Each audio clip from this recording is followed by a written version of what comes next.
In the early 20th century, baseball was the uncontested national pastime.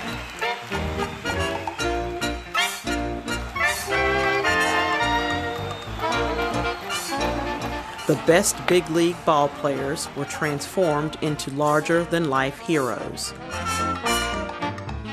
And none stood taller than Greenville's shoeless Joe Jackson.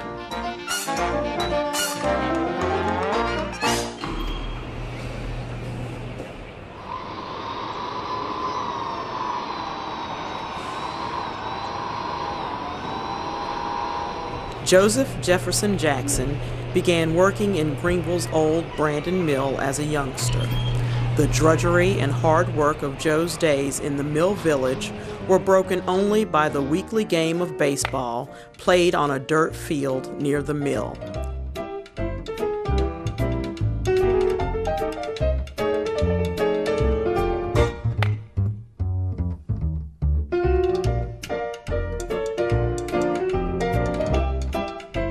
It was here, on this diamond, that the people of Greenville began to glimpse a special talent in young Joe Jackson. Legends grew from his deeds. His home runs were known as Saturday Specials. His line drives were called Blue Darters, and his glove was a place where triples went to die. Joe soon caught the eye of many a major league scout and gained a nickname as well. I was playing with the Greenville Spinners. One day I was breaking in a new pair of spikes. Next morning I had blisters so bad I couldn't even get my old spikes on. Well, we had a game that day in Anderson against the Electricians, so I just played in my stocking feet. Nobody paid much notice till I hit a triple late in the game. When I pulled into third base, this fella in the crowd yelled, "You shoeless blankety blank!" Well, somehow that ended up in the newspaper, and I guess it just kind of stuck. I was Shoeless Joe from that time on.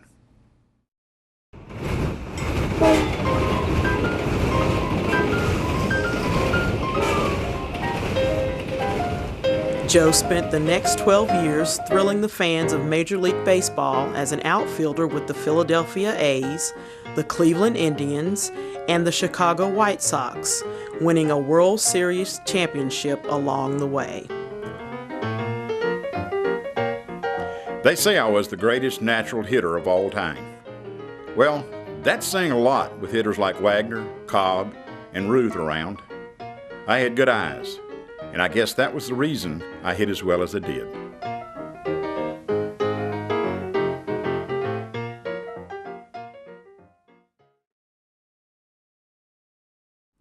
Shoeless Joe's fall from grace came as a result of the most infamous sports scandal in American history, the fixing of the 1919 World Series.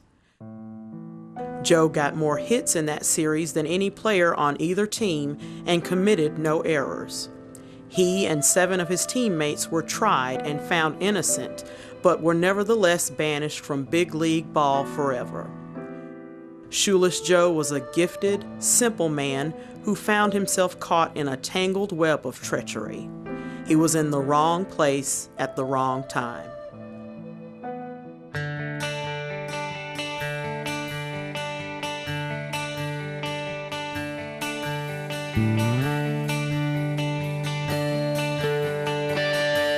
Many years have come and gone,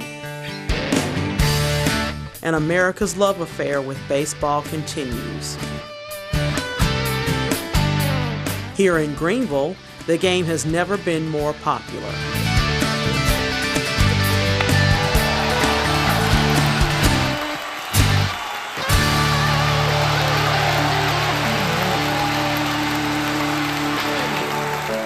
Ask Greenvillians about Shoeless Joe, and they'll tell you about an unlikely hero, a talented and generous man, a loving husband, and a good friend.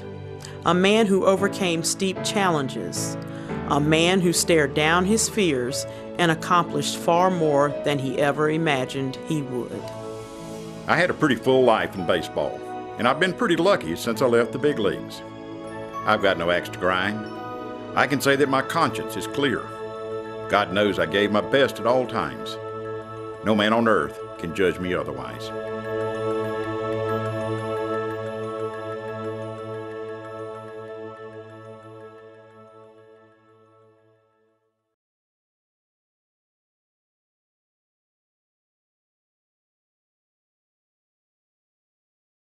Visit Shoeless Joe Jackson Plaza in downtown Greenville's historic West End.